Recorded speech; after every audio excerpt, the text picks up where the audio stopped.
Imagine a world where you knew that you mattered and you belonged. The people cared about you because we were so darn good at listening to one another, no matter how different we are. That is what Sidewalk Talk is doing by putting listeners on sidewalks all over the world so that we can practice the art of connecting. Join me, founder and director Traci as I interview experts on the fine art of human connection and interview some of our volunteers who've been listening on the sidewalk and even some of the folks that we've listened to. And if you want to volunteer, consider joining us at sidewalk-talk.org. I think it's so cool when someone steps beyond their frame of reference, like Dr. Tania Israel does for all of us in her book, Beyond Your Bubble. She is a professor in my alma mater at UC Santa Barbara in the Department of Counseling and Clinical School Psychology. She has a PhD in counseling psychology, a master's in human sexuality education, and a BA in psychology and women's studies. She's also a fellow of the American Psychological Association and past president of the Society of Counseling Psychology. So lots of pedigrees. I'm also really inspired by her interventions to support the mental health and well-being of LGBTQ individuals and communities, which has been solicited by the Institute of Medicine, by the United States Congress, and the White House.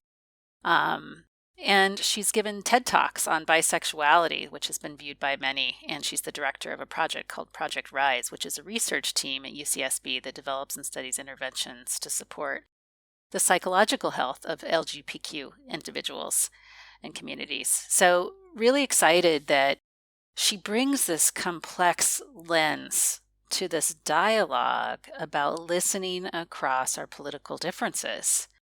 And I find that the richness of her lens is really inspiring to the rest of us to lean into these difficult conversations.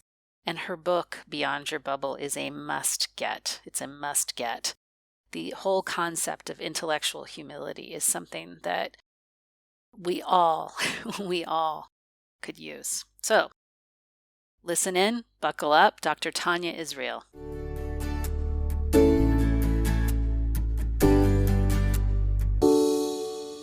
Dr. Tania Israel, I'm so excited. I found out about you from James Gay, who is a therapist down in LA, and he sort of turned me on to your work. So I first want to say thank you to James. He may not know that he turned me on to you.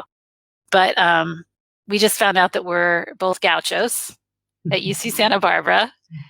But more importantly, after looking through your book, I mean, you really are an expert on something that's near and dear to my heart, which is how to get folks to really be able to dialogue across political differences. So would you be willing to tell us who you are, what brought you to Santa Barbara, what your research is in, and what led to this book, Beyond Your Bubble, Dr. Israel? Absolutely. I want to thank you so much for having me here today. It's great to get to talk with you and to get a chance to talk with all of the folks who are out there who are interested in this. So I just really appreciate the opportunity.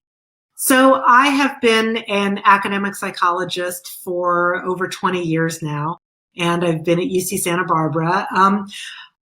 My work is mostly research on how we best support LGBT communities. And so that has actually put me into the middle of a lot of conversations that have been challenging and have been difficult. And those skills have really helped me to understand people who are coming from different perspectives and communicate with people who are coming from different perspectives. So when the 2016 election happened, it was really clear that in the US, people were having trouble understanding each other across the political divide, communicating with each other, connecting. And because I'm an applied psychologist, what I wanted to do was to help. And so I started by creating resources. The first thing I made was something that I call the flow chart that will resolve the country. It's like perfect placemat size. You could put it like under your dinner plate at the Thanksgiving table if you wanted to. You know what? I actually created a version that is Thanksgiving themed, and you can order it as a placemat. So Oh, that's perfect. Genius. I know. I thought, well, if people are struggling with their families over the holidays, what can I give them that will help? So the flow chart was really something just to help people to be more intentional about their conversations, to think about, is this actually a conversation I want to have? And if so, what's the best way for me to do that to be effective in meeting my goals? So, spoiler alert, the flow chart did not actually resolve all political conflict in our country. No, no. Sadly, I think it's just a distribution issue. So everyone go Okay. download it from my website, so you'll have it, and then that's going to fix everything. Yeah, it'd be a great Christmas gift, actually. I know, right? It So would. I think it's a fantastic idea. So, I just thought I need to create more resources. So I started offering a workshop because I know that there are skills that can be helpful in having dialogue. And I've been teaching helping skills and communication skills for decades now. And I thought, well, I know something about this and I know how people learn about this. So I started offering this workshop, and several hundred people went through the workshop, and I got really great feedback and heard more about the struggles that people were having. And so I brought all of that to the process of writing a book. And that's how I got to Beyond Your Bubble, because I wanted to make something that was grounded in everything that we know from psychology, from the research, and from the skills and the practice. But I also wanted to make it super accessible so that it was really a resource for people to help them to be able to have these kinds of dialogues that I know can be so challenging and so heart-wrenching. Okay, so you are an applied psychologist. You are an expert in difficult conversations. But as somebody who sits in the room with couples who are at each other's throats, I gotta say, this political conversation takes things to a whole other level, especially right now. Educate me, like, what is it about this topic that sort of gets it hotter than the stuff I'm dealing with in my couples therapy office? That's a great question, because we've always had political differences in this country. I mean, from the very beginning. And if you don't know that, then all you have to do is watch Hamilton, and it'll it'll tell you. Right. Ideally, we want to have dialogue and not duels. So that's really what I'm trying to advocate for. But what is it that's made it so challenging right now? And I think some of it has to do with the way people are viewing not the issues, but the other people who have different views about the issues. And so it's not just taking a position on a policy.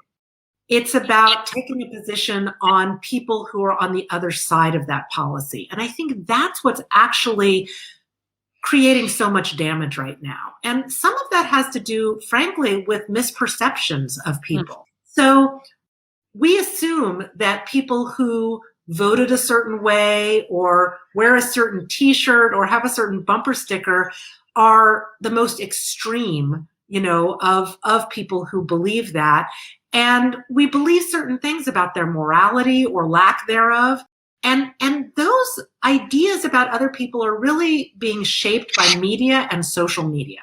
So that we are, in our bubbles of social media, and our ideas about other people are being shaped within that, within, what people say about, oh, if somebody voted for this person, then they believe these things. Or if somebody thinks this, then they don't care about children, or they don't care about the middle class, or, whatever it is. But it's really accusations of what the other people are like. And we're not even testing those out for the most part. We're not even trying to have the conversations where we can listen and understand and know if that person, really not just what they represent in terms of their views, but who they are as people. I appreciate you. I mean, I appreciate you advocating for this. And I got to say, it's even been hard for me, as I'm left leaning, I'm a liberal. And I have been accused by liberal colleagues of mine for being willing to listen to Republican voters and saying that somehow that means I'm a racist or that I'm condoning certain kinds of ideas. And I'm like, that's not what's happening for me. So there seems to be like this sort of moral assessment of you as a person and your performativeness, so to speak. How are you showing up? And I don't know what question I'm trying to ask here, except to say I'm frustrated by it. I'm just exasperated by it. It makes me feel scared. It makes me feel scared about the health of democracy. And, before we got on, I told you that I studied political science at UCSB.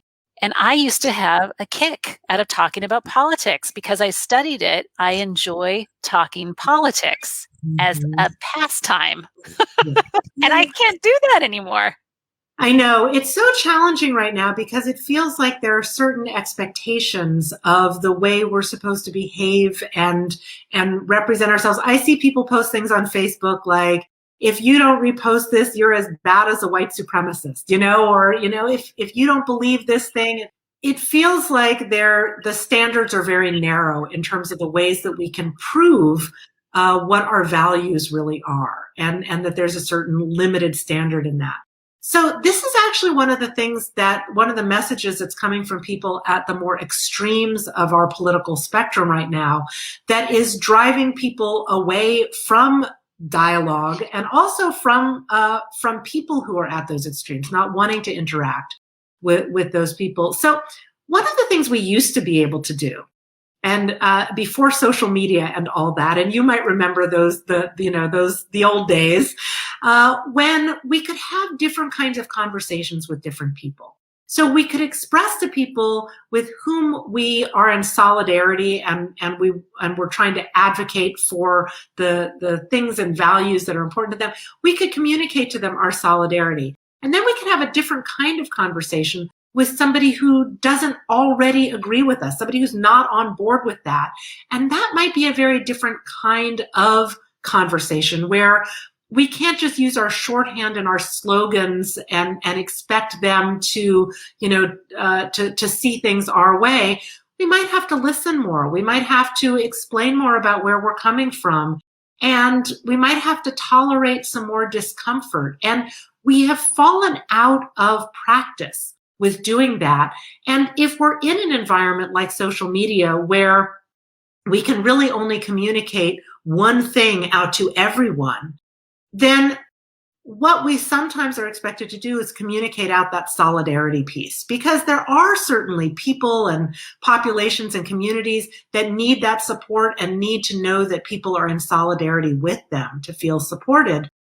But then it's also hard for us to do that at the same time that we're communicating something more nuanced with people who aren't on board with that perspective. Yeah. That it's almost like social media. I've been feeling this, and I don't know if you do, but I almost feel like social media plays to our extremes because, the algorithms really want to promote the posts that are going to get more likes or more comments. And those are usually the ones that are stimulating the most affect in us, whether it's fear or anger or my side or winning or losing. And so, yeah, it strips away all the potential for that nuanced dialogue, which, again, what makes me sad is I always felt like, in my undergrad poli-sci classes, it was the bickering and nuanced dialogue, especially if we had like a team exercise, that helped us come up with good ideas. Because we'd be sitting here talking about policy, and it was through bantering with each other that we sort of distilled down the best possible idea. But if you can't do that anymore, then how do you get good ideas? It just becomes right and wrong. I really appreciate what you're saying about social media there, because it turns out that, we first of all, I'll say we talk a lot about polarization. And it turns out that indeed we have people who are at those extremes, but most people are not. Actually, most people are more in the middle. There's this great study called Hidden Tribes that's on the More in Common website that demonstrates that people are at the extreme. Some people are at the extremes, but most people are what they call the exhausted majority. And I think I a lot love of that phrase. I know. It's like I'm tired of hearing the tone of divisiveness coming from both sides. And they're checking out. They're actually disengaging from not only from dialogue, but from our democracy, which is the part that's just heartbreaking to me. And one of the things we know is that the people who engage more on social media are the people at the extremes. So that also makes us think that everybody is at the extreme. It amplifies that polarization in a way that doesn't actually reflect the broad range of that spectrum and where people are.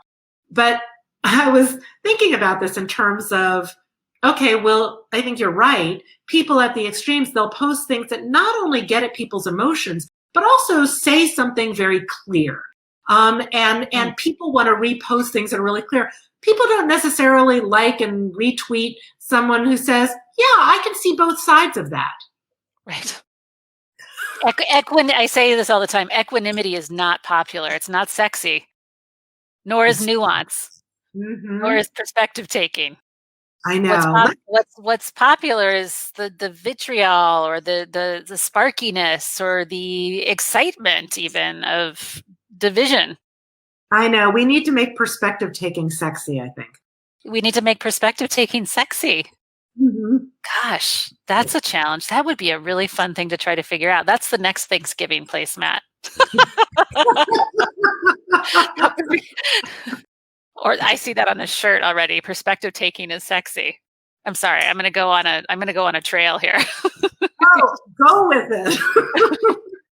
Whatever you can do to promote that would be great. Yeah. You know what? I appreciate you validating something I felt, because it felt anecdotal for me. You know, after the last presidential election, we did a bus tour. 8 of us hopped in a van and drove for a week through southern states listening. And I've met so many people. It must have been a wave of Jungian collective consciousness, because so many people did the same thing right after the last presidential election. It's so cool to find all these folks.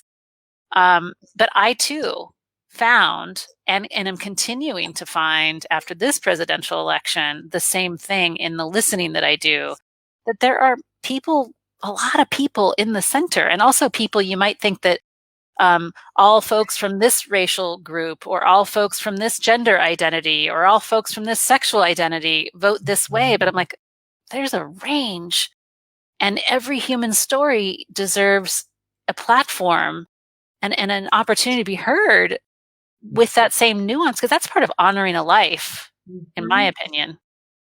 Well, and I love what you're doing, because I feel like it does lift up the voices of those people who are not necessarily so narrowly ideologically motivated, which is what we see at the extremes. And a lot of people are more flexible and see things complexly and might vote one way on one kind of thing and another way on another kind of thing. And that's just the way people are, but it's not the way that people are represented in the media or in social media. It's not the way people are represented. It's not the way people, yeah, well said. So and I wonder about this too, because the news media, I'm living in Germany right now, and the news here is publicly funded, right? So you're not necessarily seeing these competing news channels trying to get the most sensational stories to boost their ratings. So you're not necessarily getting this sensationalized view of the populace. But I oftentimes wonder, is the capitalization of news networks in the U.S. sort of having us create a false view of these extremes, that the extremes are the norm? And it sounds to me like you're saying probably so. Probably so. So I'm a big fan of the More in Common website. There's another study there called the Perception Gap. And one of the things that they found was that the people who watch more partisan news on either side tend to have the least accurate views of people on the other side of the spectrum. And so the people who were more likely to have accurate views were, first of all, the people who are more in the middle of that spectrum politically, but also people who watch just network news, and not some of the ones that are more presenting a left or a right perspective. Mm-hmm. Yeah, I was digging into and looking at, well, what are those news sources, and trying to pull up research to sort of inform what I was reading and consuming, because I did find it really fascinating to see that even some of the stuff I was reading, I'm like, oh, there is a ideological bent here, and that's interesting. For years, I used to subscribe to The Week. Do you know The Week? Mm-hmm. For those of you that don't know, it's just a mashup of the same news story, but they will pull a paragraph from a right-leaning print newspaper and a left-leaning print newspaper, so you get to see how it's being covered. Are they still around, The Week? I don't even know. Yeah. So I wanted to find out from you, what is it that ultimately compelled you to write the book, though? Aside from experience and skill, Mm-hmm. were you also compelled because you were worried about the state of our democracy? Or were you worried that the polarization was creating mental health distress? What were the ingredients? I had this experience back in the 90s where I started a group to bring together pro-choice and pro-life people to have dialogue with each other. Okay. And it was an absolutely transformational experience for me. I was going to say I thought you were going to say it was absolutely tragic, but it was absolutely transformational. No, Okay. it didn't change anything about how I felt about women's reproductive rights. It changed everything about how I felt about people who disagreed with me on it. So I had actually, after college, worked in a clinic that did abortions. And so I walked past the protesters, and I had very negative view and mostly a view of people who were at the very extreme of that perspective. And so to actually sit down and listen to people who were pro-life, but who were not, the ones who were out there at the clinics, and understand more about where they were coming from and what their views were. And what I realized is I had been evaluating their conclusions based on my values and my experiences. But if I really started with their values and their experiences, their conclusions made perfect sense. And this is the thing that I've learned about perspective taking, is that I can't try to understand somebody else through my lens. I have to try to get what their lens is, and then I can see it. Yeah. So what motivated me? Some of it was, I'm worried about our democracy, but I'm going to say even more of it was about realizing the transformational opportunity of having dialogue, and really seeing that at this moment of conflict, it may be one of the best moments for us to take advantage of that opportunity and try to understand another perspective and try to see things in a different way, and weirdly try to strengthen our relationships, because people are motivated right now to maintain those relationships. When I ask people, why is it that they're interested in dialogue? Why did they come to the workshops? Why do they want to read the book?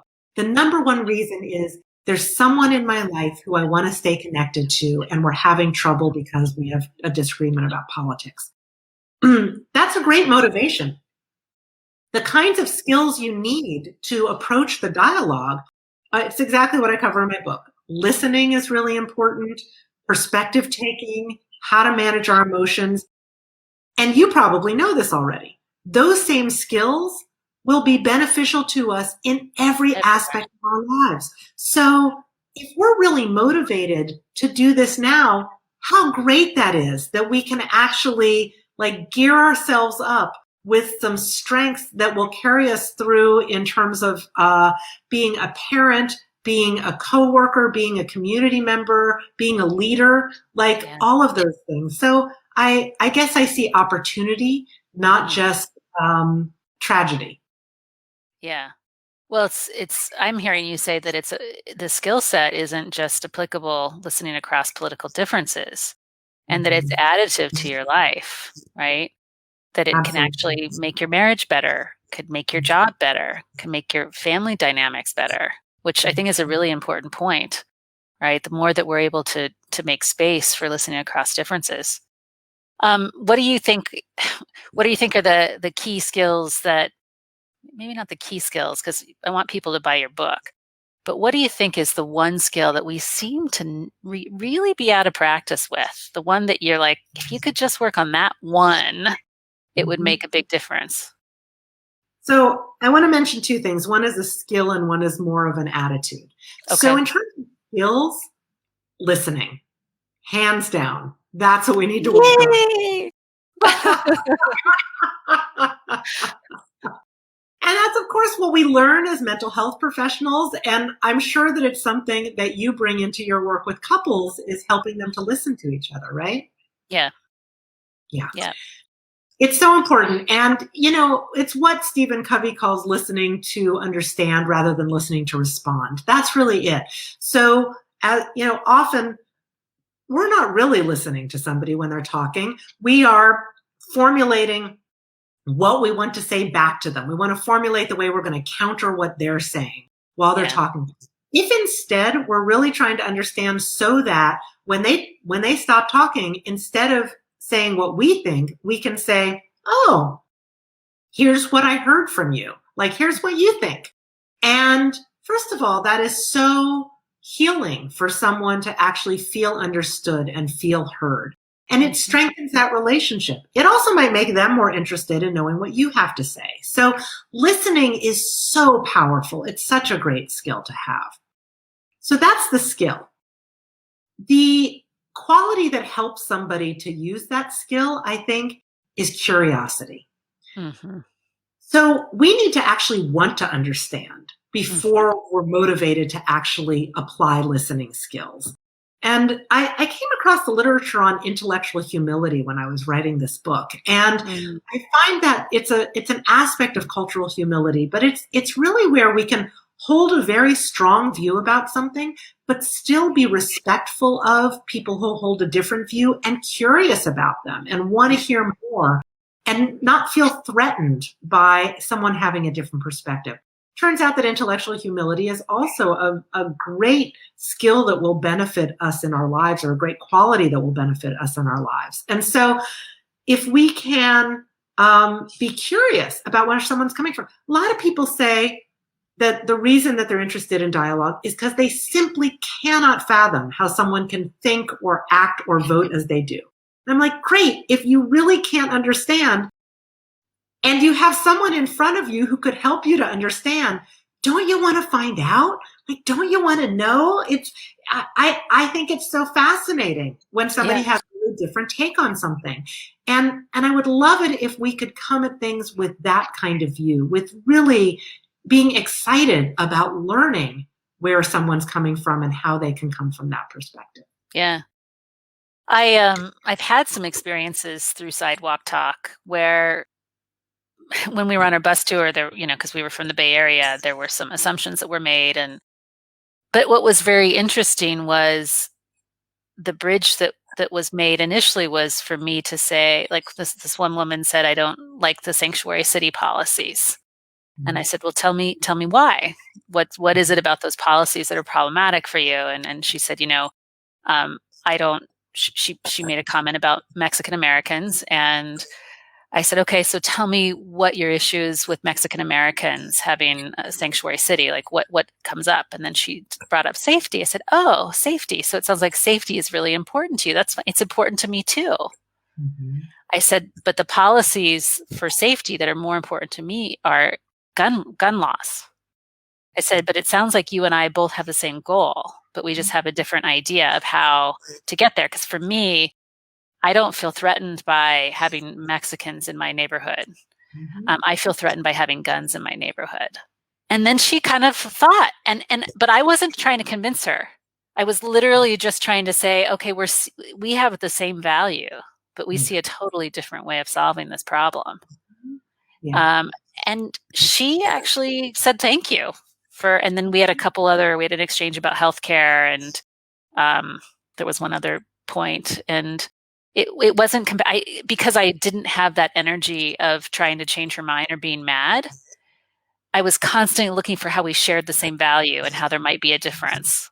Like, there was another moment where I'm like, oh, it sounds like you really care about this country. Mm-hmm. Like, it's clear. Or this issue wouldn't be that. And she goes, yeah, I do. I said, me too. That's such a beautiful example of dialogue across political lines, because you could find some things that you had in common in terms of safety and loving our country. And so that's just fantastic. But you also got more in depth in the issue. And the kinds of questions that you're asking, the open-ended questions encouraging elaboration, are the best thing that we can do in terms of inquiry.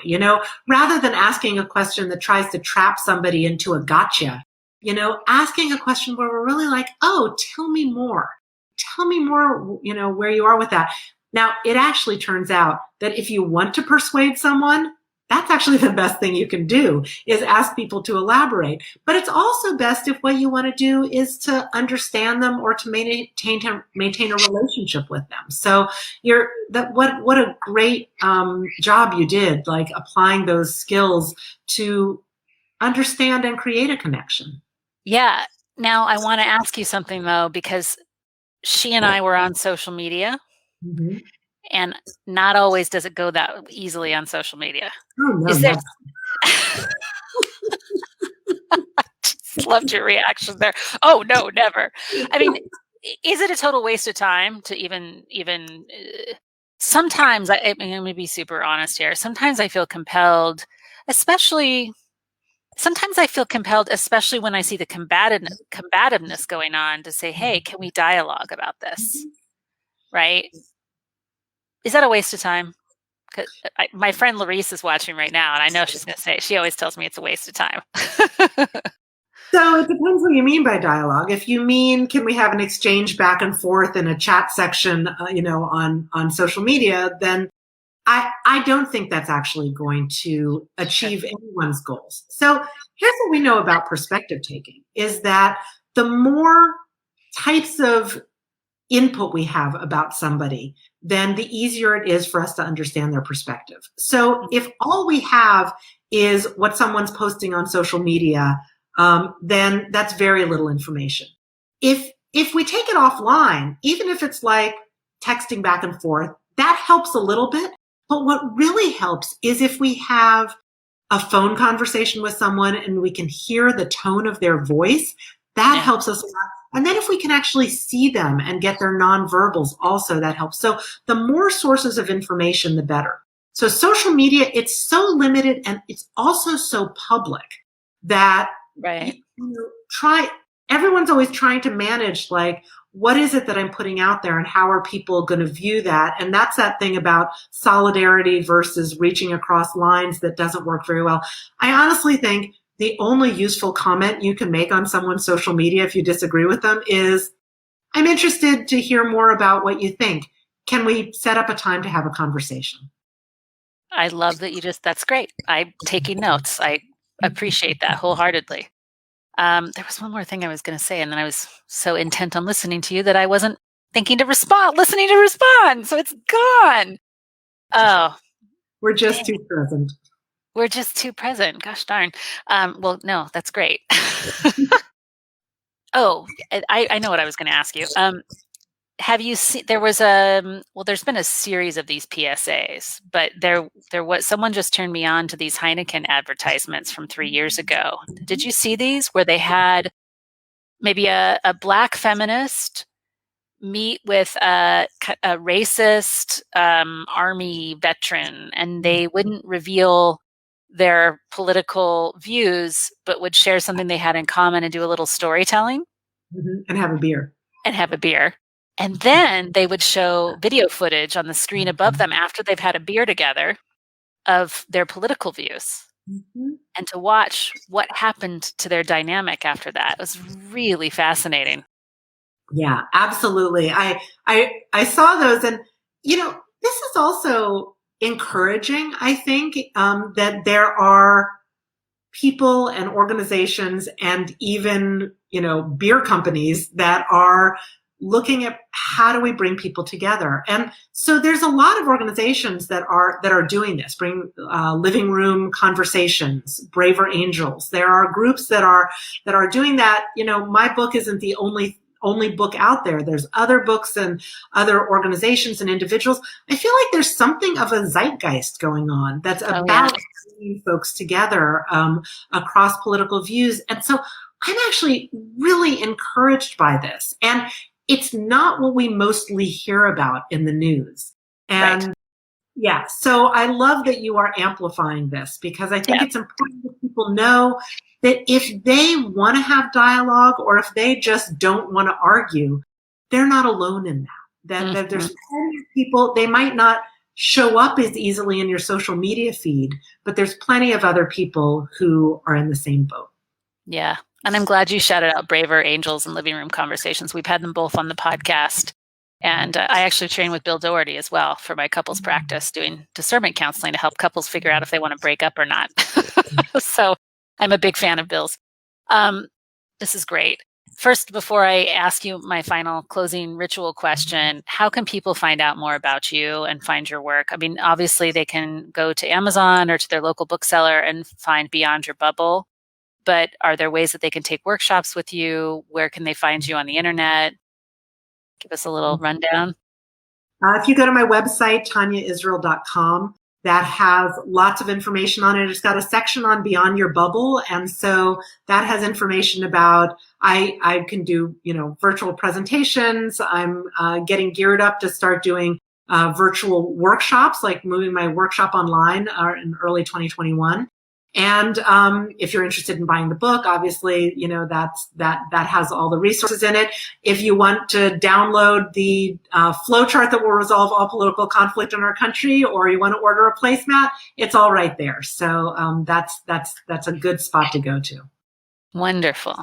I'm so grateful to have a UCSB professor on our podcast doing work that I'm interested in. It makes me feel really lucky.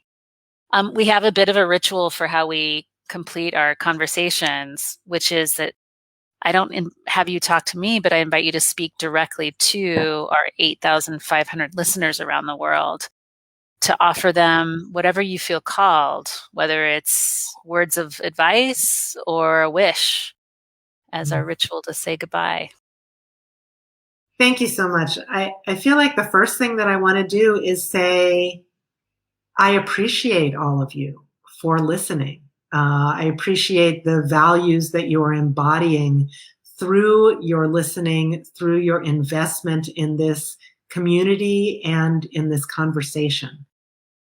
The piece of wisdom that I want to share is something that I use in closing my book, which is a quote that I borrowed from my friend Lisa Slavid, which is, with relationship comes grace.